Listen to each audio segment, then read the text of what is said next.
And now, this week on Mastering Dungeons, we're going to do something just a wee bit different. We are going to get to a main topic. Yes, we are going to continue our look at the regions of Greyhawk, which will be in the 2024 DMG as an example of world building. But we've been getting a lot of questions about the 2024 rules. We don't want to do an in-depth review of those. You can find those anywhere on the internet right now. But what we do want to do is pick a small section of a rule or a set of rules and just discuss them, just touch on them and what we've noticed. Yeah. So we're going to start the next few main topics with a 2024 5e mini review. We're going to start with this week, Exhaustion. Mm-hmm. I'm exhausted after Gen Con. I think this is the perfect opportunity to talk about exhaustion, and I'm going to let you kick us off here, Teos. All right. Well, I want to know whether you're 2014 or 2024 exhausted, and we'll find out the I'm difference. both. Yeah. Oh, there you go. So exhaustion came up on our Discord as an example, kind of topics to discuss of what has changed, how has it changed. And it's interesting because exhaustion, when we're thinking about this analytically, well, what's the design goal, right? And it's trying to achieve a lot with very little, which is always an impressive goal, but it means it's hard to pull off, right? We're making this a condition, and it's meant to represent everything from running low on food to overexertion. Spells and even monster attacks can inflict the condition, not just the environment, not just, an overland trek. And we have reviewed this both when we talked about our review of exploration rules and when we reviewed the 2014 Player's Handbook. It's trying to do a lot. What happens if you don't sleep? If you deal with extreme heat, a monster saps your resolve with a spell, all that. And so that's a lot. And the way that 2014 does it is with a cumulative table. And it has 1 to 6, level 1 to 6 of the exhaustion condition. And the first is disadvantage on ability checks, including initiative. Then your speed is halved, then disadvantage on attack rolls and saves. Then your hit point maximum is halved at level 4. Level 5, your speed is reduced to 0, and at level 6, death. And every time you take exhaustion, you go up 1 level, and you have to remove it by either resting or having something that would specifically remove exhaustion. Right. And it's not easy. No. Even if you rest, you only remove 1 level of exhaustion. The longest, and even the high level spells often will only remove 1 level of exhaustion. Right. So if you get to level 4 or 5, you're still dealing with some pretty significant penalties after resting. Yeah, after resting. So and I think when we look at 2014, which had a lot of criticism, right? Exhaustion got a lot of criticism. There's something that would interest DMs. They'd go, "Oh, great! I'm going to do this. I'm going to do an adventure where in the first scene, the deep cold of the area will probably inflict an exhaustion. And then I'm going to have a monster that does it."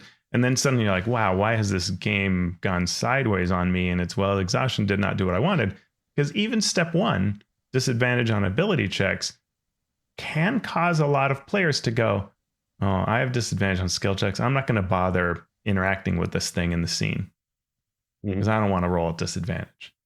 Right. And speed halved starts having a big effect in some encounters, depending on your counter design. And then if you're at level 3 with disadvantage on attack rolls and saving throws, it all starts going downhill for players. Right. And the downhill, strangely, doesn't necessarily mean they are less likely to win an encounter. Mm-hmm. It's there for some. I think there's this idea that, as opposed to other editions of D&D, maybe, where it was a survival, gritty, you have to, by the skin of your teeth and the will of your heart and the bubbles of your brain, you must somehow survive this encounter. We've gone from that sort of a game to a game where it's much, much more high fantasy to almost like a superhero feeling game where it feels like you are doing superhuman things as opposed to just surviving. You are meant to be flourishing and dominating. And when you start adding these sorts of penalties to the game, it's not just that, oh, it's not that we're not going to win. It's I don't even want to try. Winning isn't fun, and I want this to be fun. I was sold on fun. Right. And here I am. Yeah. I mean, like people have conversations about whether an RPG should have you miss, right? And this is like that same kind of feeling of like, I might even hit and I feel bad about it because it's such a, I took the lesser of my 220s. Right. Yeah. I took the lesser of my 220s, or, oh, I can't sneak attack, or, oh, right. Yeah. It's that sort of thing. I've got these fancy tools that I've been given, all of these wonderful toys, and I can't play with them like I want to. Right. And I don't want this to come across like I'm being snarky. Right. Because I'm really not. No. It's about the psychology of it. Yeah. You could run a really super fun game where you were constantly in one of those categories. And but the Shadow Dark, what people want Shadow Dark to be, which is this gritty, how do we survive sort of thing. Oh, even though we are likely going to lose, we can at least try to pull up our resolve and find a way to get around these obstacles and win, right? You could run a D&D game like that, but that's not what D&D has become over the years. Yeah. I mean, D&D has become a game where you're generally going to hit and you're generally going to, do these things. You're probably not going to think about running away. You don't need to overanalyze the room to think about what are all the dangers in it. That's not the fun of it. It is this more heroic type of thing. Yeah. So the 2014 rules had a lot of criticism for that reason. People disengaging from the game when it felt like there were too much problems, but it was also a very blunt tool to wield to try to do a bunch of different things. If you are using exhaustion as an exploration mechanic, you failed at your exploration, so this is the consequence for that failure. People were not loving having a consequence for their failure in this pillar of the game that they don't even really love all that much to affect this pillar of the game, which is why they're playing. And so it became a tool that could be used in different ways and seemed like it should be fun to use it in different ways, ending up not being fun for a lot of people. Yeah. So with 2024, then we get these new updated exhaustion rules, exhaustion becoming the condition.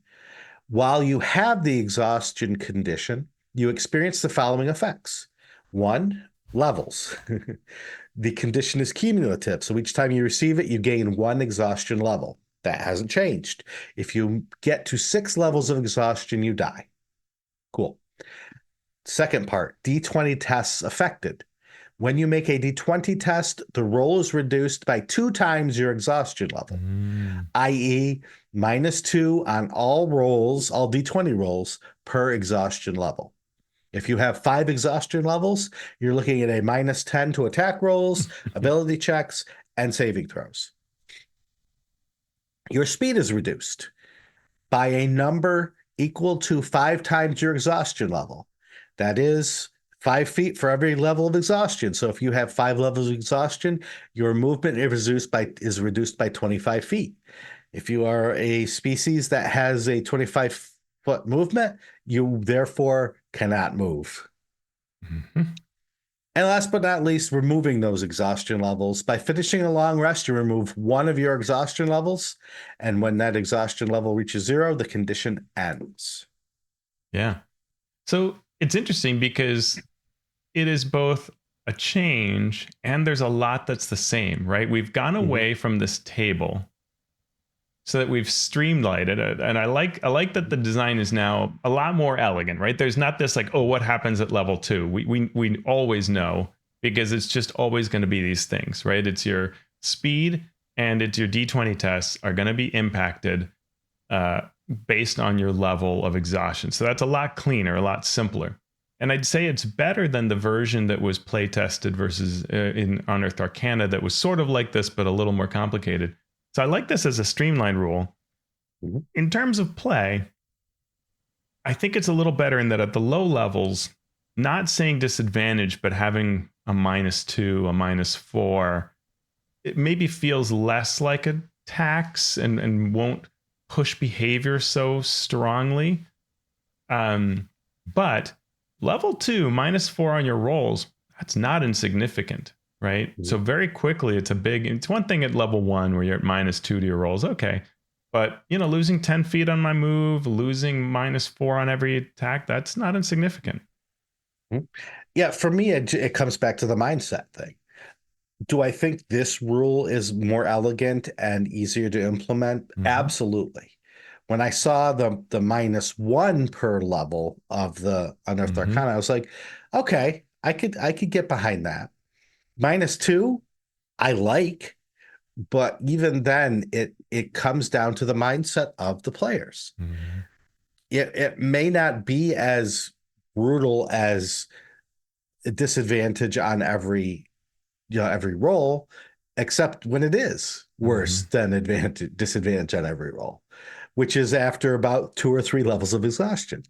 And all it takes is that first time when you're caught in the avalanche, and now you have to fight your way through the pass with the evil Aarakocra attacking, and you have 3 levels of exhaustion, you're -6 the first time, or your speed is reduced by 15 the first time you roll, and you would have hit, except now you miss because of that. You're like, mm. And unless your mindset is, this is something that we have to overcome, it's part of the fun. Yeah. Unless that's your mindset, you're right back where you were with the previous ones. Yeah, and I think that's my biggest thing, and maybe this was impacted by compatibility, right? Our very first at the beginning show, is this a new Mhm. edition? Well, no, or yes, you can take your perspective, but I mean, this is super compatible, right? If an adventure said you take 2 exhaustion levels, well, you could just use this version and it'll be fine, right? Mhm. It's Yep. perfectly fine. But Yeah. what would I have liked? I would have liked a different system. And if I think of something to borrow from, I might start by, I'm not saying this would work out, but just, my quick thought looking at it is the way 4th edition handled diseases, which was a sort of table where you could get worse or better and slip along those progressions. And being on those levels cause certain things, right? So it might be that like you are because you have this particular disease, you are at half speed, but if you short rest and you can make a check and succeed at it, you can go down to level 1. You still got the thing and you have some minor symptom, but if you failed that check, you would get worse. And so it was sort of like Mhm. you're going back and forth until you either are gonna get all the way to the worst thing, like the slod bursts out of your stomach, or you die from the poison or whatever, or you get to the I'm cured of this thing. And I kind of like that a little bit more in that it ties into what I think this is what we wanted to be thematically, which is a lot of environmental stuff and Mhm. overexertion stuff. Where, when we think about how in the real world we would deal with this, you'd have to try something like drink an antidote or apply a soothing balm or relax and kind of center yourself, those kinds of things. And there would be that chance of success or failure. This here to me feels a little away from the fiction for me. Mhm. And it doesn't, if I'm thinking about climbing up a trek of a mountain, this becomes like it's just going to make it so hard that it's almost like the mountain has to become easier to climb because they may have Mhm. exhaustion levels. Like it doesn't fit the fiction and work with it in a way that I want to. And if they take Yeah. a short rest, they can't do anything about it. Taking a long rest is just going to remove one level, but that's a large amount of time in 5th edition. So, I think I remain, in the camp where if I were designing a scenario around, say, a trek through the desert or climbing an icy mountain, I probably wouldn't use exhaustion. I would come up with my own custom mechanic for the adventure because exhaustion won't fit what I want it to do. Mhm. I like that. I like that thought. I like that thought. Normally, I don't like when adventure does its own thing. Mm, If there's something else it could fall back on, but because of all the things we've been talking about, it might be necessary to make custom tracks to fit the scope, the timing, and the mhm. theme of an adventure. Yeah. Yeah. Yeah. So, this is one of these cases where, like, I think they've maintained, compatible, check. Easily graspable, more efficient, right? It's probably a better writing of the rules. If this had been the 2014 version, probably we would have been better off. But I don't know that it quite does what I want it from anyway. Mhm. And again, just because I'm being analytical doesn't mean I don't think this is perfectly fine to have in a game, right? It's not like if exhaustion hits the table, I go, I'm out of here. I'm gonna, go play Apocalypse World. No. Mhm. Sure. Thank you for that. Now we're going to get to our main topic where we're going to continue our look at the Living Greyhawk Gazetteer and the regions therein. Last time we left off with the Frost Barbarians. So Mhm. why are we doing this again? We are doing this because, as I said, in the 2024 Dungeon Master's Guide, we've been told that a sample world has been given to illustrate how game masters can create their own worlds. And in this case, they are going back and using Greyhawk. So we are saying, hey, those of you out there who aren't familiar with Greyhawk or maybe know a little bit about Greyhawk, let us walk you through this world and talk about world building based on this as a template. So in our regional look, we are looking now at the Frost Barbarians. Uh, so this region, I love that there's the Frost Barbarians, the Ice Barbarians, and the Snow Barbarians, and there's sort of like a scale. There's a rank of the Frost Barbarians. Uh, their land is the least inhospitable of these inhospitable lands. So you do get some farming that you can do. You do get some, some more uh, reasonable places for people to live. This is located in the far north, above where the Great Kingdom used to be. And you get things like longships and axes and all of your famous Viking tropes. What do you have to say about the Frost Barbarian land? Well, two things. It's the tropes of the things like King Hundred Ralphson, and long ships and axes and jarls. And so it's all very Scandinavian through the lens of American, European, Central European. And then it's got the side that's the fantasy side, which is around Sul peoples who hated the Sul nobles and headed north instead of south, right? This is what these peoples were. So they are people who were Sul who came into the area, but they went far, far north, disassociating themselves with the nobility that had caused all the problems of the invoked devastation and the reign of colorless fire. And when they headed north, they met Vatun, great god of the north, and Vatun guided them for a lifetime, I guess, becoming a demigod. And this barbarian empire briefly flourished and was great. And then Vatun left, disappeared. And they all were waiting for Vatun's return and have lots of stories around his possible return. But this has then led to fragmenting and no longer having a stable empire and all of that. Yeah. And as we said before, Ayuz took advantage of this, early in his reign on Mm-hmm. Earth to go up there and say, I am Vatun, I have returned. And so he sort of got all of the different northern folk under his banner before it was revealed that it was not Vatun, but it was him. In the Yeah. current uh, milieu of this land, the Scarlet Brotherhood, who are also made of Sul participants, but they're the ones that went south. So they've come to their cousins of the north to sort of try to recruit them into whatever nefarious schemes they're about to do. And the most receptive to the Scarlet Brotherhood in this case are the Frost Barbarians. Mhm. So as we will learn as we talk about the other northern groups, uh, the Frost Barbarians are the ones that are listening, at least, Mhm. to what the Scarlet Brotherhood has to say. And so a great adventure would be there's a scheme happening. You learn about the scheme locally, and the next step in the scheme has to do with these northern folks, the Frost Barbarians. You might need to go up and either stop them from doing whatever the Scarlet Brotherhood wants them to do, or talk to them to let them know why Yeah. they are about Yeah. to embark on a very dangerous and foolhardy scheme. Yeah. You will be betrayed in the end. Mm-hmm. So that's the Frost Barbarians. We will return to for parts 2 and 3 when we talk about the ice and the snow barbarians. But next alphabetically is Furyondy. Tell us about Furyondy, Teos. So Furyondy is an important nation located in the center of the map between two lakes and the Velverdiva and Valuna rivers, and it is just below the Empire of Ayuz. Bad luck for Furyondy.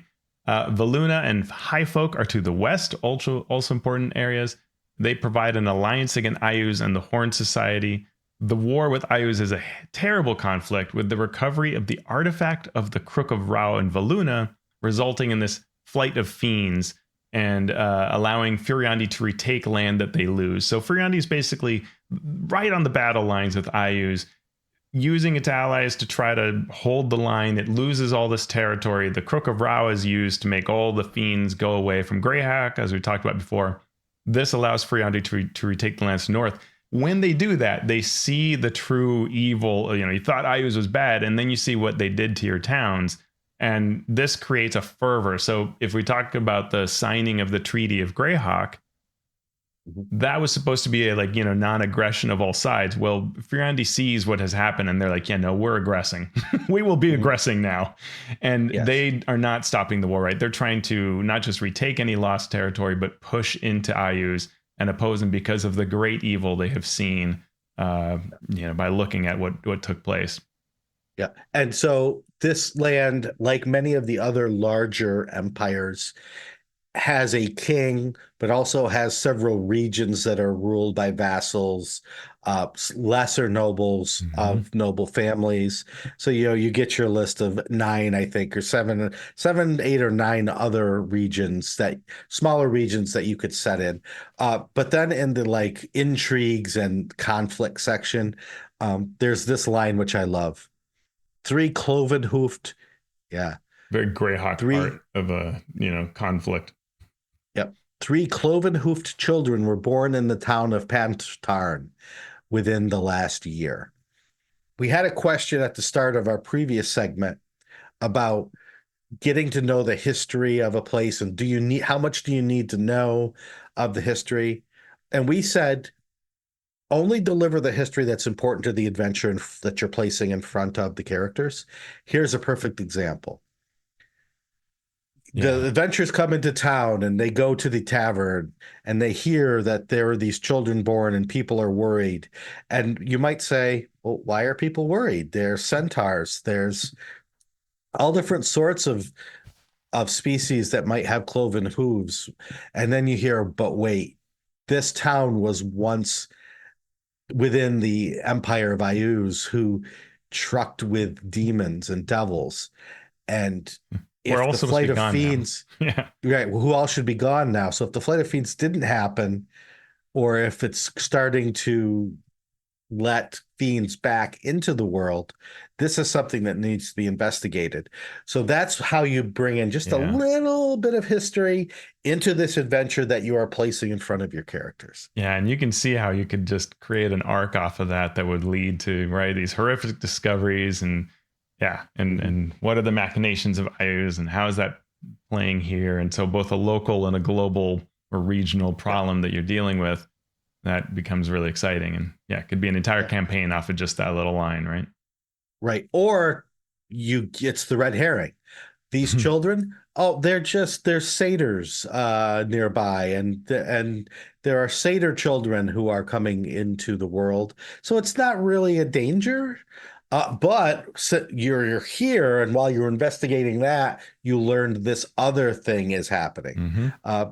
And that's completely okay too. Using the history as sort of a light brush with which you're offsetting this Mm-hmm. other thing that's also Yeah. happening. Yeah. The fear was over this, but it's actually a different thing. But that helps Yeah, you understand those peoples. Yeah.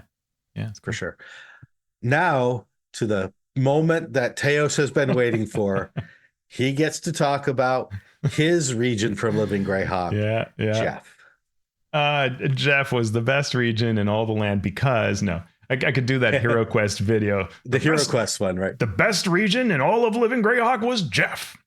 The Mhm. Grand Duchy Geoff is one of the earliest new nations populated from Sul and Oridan migrants coming across those Crystal Mist Mountains. It's just in that Sheldamar pocket, that's sort of a valley region between these mountain spurs. It's an area that has Sylvan elves and gnomes in the stark mounds. It has dwarves in the mountains, so it's a very mixed area. There are Flan who live there, so there are. It's actually the largest denomination is Flan people, and so there's just a lot that you can draw upon just with the demographics themselves. Geoff, as it becomes established, becomes part of Keeland, but there are disagreements that result in a war that Geoff won. And they won it with, well, some sort of interesting thing where, there was a dead Chaoish ambassador found in the basement of the castle. And then when the Chaoish army attacked, some sort of strange magic resulted in the very Chaoish military units becoming sword wraiths that now prevent further Chaoish incursion. And a lot was done with this in the Living Greyhawk campaign, but it's that kind of thing that gives you a lot of seeds, right? We were part of Keeland, now we aren't, and there's this barrier, and so Keeland kind of goes, yeah, we'll let you be, but we've not forgotten. Mhm. So And you, oh, wait, you have yeah, a war with giants and you need help? yeah, maybe Oh, not that's a so shame. much. Yeah, it's a shame that we can't help you the way you'd like. And that is the real threat that happens, right? There's just kind of the normal, typical Greyhawk nation versus nation squabbling. And then all of a sudden, the giants who had just every now and then done a disorganized raid, they descend in mass from the mountains, from the crystal mists in 584 CY, and they sweep through, invading and destroying as they go, killing, eating the people. They destroy the capital of Gorna. They go so far that the only town that's left is Hakak. And it is actually essentially annexed by Gran March, a neighboring country, who say they are allies and helping everybody. And oh, the Grand Duke of Geoff can stay with us and everything. But clearly, this is an opportunity for control and expansion where the Grand March can beat back the giants and claim all this territory as theirs. And Geoff would, who knows, fade into nothingness. So the Grand Duke, Owen of Geoff, is in exile from his own country, trying to plotting to return to Hakak to claim Hakak as is rightfully theirs and slowly beat back. But that is hard to do with Keelan not quite being an ally and Grand March being so militaristic and wanting to overtake. And that was the secret sauce that we started with, right? That's how this puts itself into and lended itself to a fantastic organized play campaign where we had Fae and Gnome storylines and Elven storylines. And, what were the giants? Why were the giants so organized? And the answer is in published books, right? The Drow are behind all of this. Spoiler, Lolth. But also Geoff had its own spin in the organized play campaign on exactly why that was the case, just on the giant side of things. And it was very fascinating to go through all that, the frost giants and the fire giants and all that. It was really cool.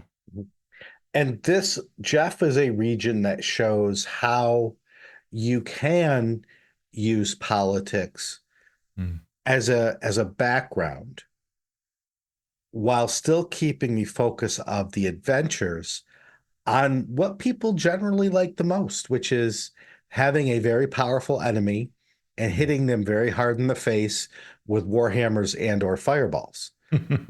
Yeah.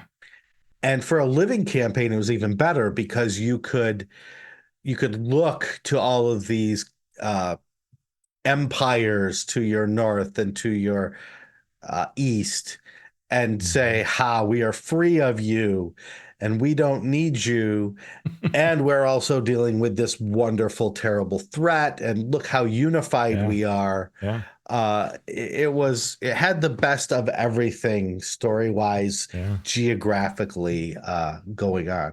It was really epic. It really was those kinds of things that you could say were just, hey, let's just go slay some giants. That's super fun. But also, we're doing so with our Gran March allies, and we have to decide during this adventure, is what we're doing going to cede power to them, right? Oh, wait a minute, and does our Duke have that is trying to rule back the land? Does he have some dark history and maybe some kind of thing tied to the Fae? And what do we do with that? How do we reconcile it? All of it really fascinating. It was really great. Yeah, for sure. The next alphabetically is Gran March. Yeah, they suck. Let's just skip them. We are not going to skip them. So the Gran March was a militaristic state. It was once a vassal state of Keoland, like most of the regions of the Sheldamar Valley area. And so they, being militaristic, we haven't talked a lot about the knighthoods that are all sort of convoluted in here. But the Knights of the March are the sort of the aristocrat ruling class of Gran March. So it is very much a militocracy, if you will. And they are constantly looking for ways to expand their territory or hold their territory. So they help Geoff by, annexing Hakak and saying, we will save you. And yes, your Grand Duke can be here. They help Bissell by helping take over the leadership of Bissell and using the war with Cat as a way to extend that reach. But they also have their own problems. They are ruled by a commandant, and the commandant disappeared. The one commandant disappeared, Commandant Petros, and so another commandant stepped in to take their place. But they're also bordering on some really dangerous territory. The Dim Forest, which is rumored to have a shadow dragon in it, and the Rushmores, the old stomping grounds of Vecna, that haven't really truly been plumbed yet. And so they're dealing with that dangerous territory while also keeping an eye on their own fortunes in the surrounding territories. Yeah, and there's that neat internal conflict of, we're all militaristic and we follow the commandant and wait, but what if the commandant, if anything ever is not quite right with the command, what do you do then? And where has the previous command been taken away, and what's behind that? There's a lot of interesting pieces there that did play really well during the campaign. Yeah. One of the things, a term that I heard dealing with Greyhawk way back when, was wheels within wheels. This idea that you think you know what's happening. You think you can see this wheel and how it's turning and why it's turning. But then when you get to the center of that wheel, you realize that wheel is just a gear in a larger machine that is moving other wheels that you then need to try to figure out. And yeah. Just a real good example is the Giant series, right? Oh, it's hill giants attacking. Oh, well, they'll be commanded by, the Frost Giants. Oh, okay, well, let's defeat the Frost Giants. Oh, they're being commanded by the Fire Giants. Behind them is and then eventually it's the Drow. Well, what's the Drow about? Oh, it's about Lulth. And, you wheels within wheels, and you peel back all those layers. Right. Or, that's exactly right. Or we do what the Knights of the March say because they rule our land and they're looking out for us. So we will go fight these folks. We will go do this. We will go do that. And then you realize the thing you just did wasn't the right thing to do. And you have to say, well, was that because they didn't know that this village was actually full of good folks, not cultists? But wait, the commandant disappeared. Well, what, right? And so you Yeah. have Is that wheels, not just related? in terms of the Mhm. enemies, but wheels in terms of your own Yeah. understanding of the reality of your world. Yeah. And that's a fun way to design too, to design that sort of Mhm. initial level of knowledge that you're going to give out, and everything may seem kind of black and white. And then you Mhm. realize this other layer to it. And Yeah. yeah. And as long as you don't overuse that trope, because Mhm. sometimes that trope completely pulls the rug out from beneath everything that the players know, Yeah. to the point where they're afraid to act Yeah. because they can't be sure of the thing that they're about to do, if it's the right thing or the wrong thing. Yeah. Your players have to be Which able to can be trust too much. in Yeah, their agency. Right? You don't want them to get to the point where they can't. Yeah. Yeah. for sure. So we go from the Grand March to the Gem of the Fleneas, the free city of Greyhawk.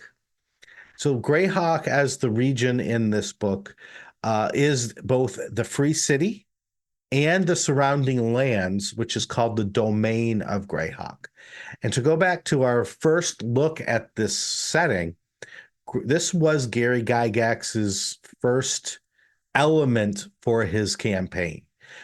It was the dungeons that he took his players through, but then they needed a place to go sell their Their loot. goods and to rest. And so what did Gary create? He created this city of Greyhawk, and then it expanded out from there as the game became more, or it became less about dungeon delving than it originally been, and became more about the stories of the characters and their history and the world in which they lived. Yeah. Yeah, Greyhawk is fascinating in that it is it's a city that offers a lot. It's not it's a little more like Baldur's Gate than it is. It's far more like Baldur's Gate than it is like say Waterdeep or places like that. It's not just a city of wonders, even though it's called the Gem. And I kind of talked about this, and we may not quite agree, but to me, a gem is a place that I think of more as Waterdeep. That yeah, it has some seedy places, but it's overall, a city everybody wants to visit. And Greyhawk has some aspects like that, but it also has this darker area. And even like the Lord Mayor, Neref Gazgal, what is his class? Oh, he's a rogue. Mm-hmm. And Mm-hmm. one of the kind of things is, well, is he the Thieves Guild and the mayor? Or is he Yeah. just really close to the Thieves Guild? Either way, it's not great, right? And it is that kind of place. It's not a place where the Lord Mayor is trying to pretend the way maybe in Baldur's Gate that I am nothing but law and everything is good and oh, the Flaming Fist are fine. This is darker than that kind of a scene. Yeah. I think that Gem of the Phileas is a term that's in the book, but I think it's used sort of sarcastically, Mm-hmm. uh, because exactly what Teos says. This is for me. This harkens back to the Lankmar books by Fritz Lieber, right? Yes. It's Yes. it's there are rulers, but they are not all light and good, and there Yeah. are seedy guilds, and there are cults, and there are these things that they don't officially run the city, but they unofficially run their own parts of the city. Yeah. Yeah. Greg's the kind of city where I think of, like some cities, they just feel like they're all squares and fountains Mhm. and pretty buildings. Some of them feel like they're all dark alleys. Greyhawk, you can have those nice areas, but it has a lot of dark black, dark back alleys, right? That Yeah. And the area itself is interesting because even though it is this pretty predominant metropolitan area, it is still very close to some wild and untamed regions. yeah. And so it tries to exert its influence over these smaller towns and cities in its orbit, who, as history passes, they try to be free of it, to be their own free city. But then, forces from the Pomarge come barreling in, and then they want to be protected by the Greyhawk militia, which is sort of the army of this area. So there's this tension also between the other settlements and habitations in the domain of Greyhawk that's outside of the city itself. And you get some fun stories there, like Hardby, which is a ganocracy ruled by women, and they're constantly at odds with the reaches, the tendrils of the forces that rule Greyhawk, and Hardby is out constantly trying to push that away and Yeah. remain Yeah. independent. And there are a lot of hills with cairns and Oh secrets yeah. there to explore. So there's this nice duality where you can both be in the city and have plenty of urban adventure, but there is adventure to be had just right outside of it. And lots of adventurers go out to, prove their mettle. We should also say that one of the most famous personages in all of the Greyhawk is Zagig Yagarin, who is Gary Gygax's, what do you call that when you scramble the letters? Palindrome? Palindrome. No, that's the Yeah. palindrome is the same thing front and back. Yeah. Yeah. So if I know what you mean. it's Zagig, but it's Gygax, which is made to sound like Gygax. And Gary is the Rag is the beginning of his last name. So it's Gary Gygax. And then Ernie at the end. So Ernie and Gary Gygax is sort of the name. But what Zagig is the mad archmage who ruled the city for some time. And while he ruled the city, he built this huge castle, which has since fallen to ruin, had sort of 3 huge towers. And then the underground was that area that Gary Gygax was originally running his campaign in for his kids and for his friends. And that ruin is still there, full of danger and treasure and so on. And so you can go out there as well. And the machinations of the mad archmage remain in play, right? So Ayuz was captured in that area and gone from the world for a while. And then he escaped thanks to Lord Robilar meddling. And various other gods were held there. And so there's these remaining, you can call maybe he's mad, maybe he's actually quite clever, or there's some plan or prophecy yet to unfold. But a lot in that dungeon still can influence the world, and who knows what other secrets it could have, right? It's kind of up to you. Yep. If you just want your Death Trap mega dungeon, it's all there waiting for you on the outskirts of the city of, I almost said Waterdeep, city of Greyhawk. Greyhawk, yeah. So how are we doing for time? We should probably pause there. I think that's been a good amount between that and our 2024 coverage. And I'd say to folks, if you have particular angles of either Greyhawk or the new rules you want us to cover, give us that feedback. Mm-hmm. And you can give us that feedback in a lot of ways. As we said before, the main way to talk to us is by going to our Patreon. You can join us for free, or you can give us a little bit of your hard-earned money to help us do this thing. Keep these lights on, keep the cameras rolling, keep the mics hot. You can join us by becoming a Master of Dungeon supporter, and we thank you for those who've done that already. If you become a Master of the Realms supporter, you get listed in our show notes here. Many, many fine folks that I can see are there. Or you can become a Master of the Multiverse Patreon supporter. And if you do, you get a shout out like this for Keith Ammon of The Monsters Know What They're Doing, Lou Anders of Lazy Wolf Studios, Craig Bailey, David Bastiensen, Steve Bissonette, Merrick Blackman, Calvin Bridges Avalos, Evil John, Will Doyle, Andy Edmonds at Nerdronomicon.com, The Mighty Jerd, James Fisher, Ben Heisler and Paige Lightman, Sean Hurst, Brian King, Jim Klingler, a.k.a. DM Prime Mover, Chad Lynch, Paul Mata, The Mathemagician, Eric Mengi, Trey McLemore, John Mickey, Sean Molly, Falcon Neal, Tom Nelson of The Deck of Player Safety, Mike Olson, Mighty Zeus, Post Fiction RPG Audio, Robert Pasley, Vladimir Prenner from Croatia, Pugnus, Ozymandias Rex, Chance Russo at Drago Russo, Ross Sandberg, Andy Shockney, Krishna Simonsa, Josh and Lawanika of the Tabletop Journeys podcast, Jeremy Talloman from the D&D and TV podcast, Trace, Joe Tyler, Marcelo de Velasquez, the Valiant DM, James Walton, Graham Ward, Jason Ward of Accidental Cyclops Games, Javier Waziak, Chris Webster, and Walt Winfrey. Thank you so much.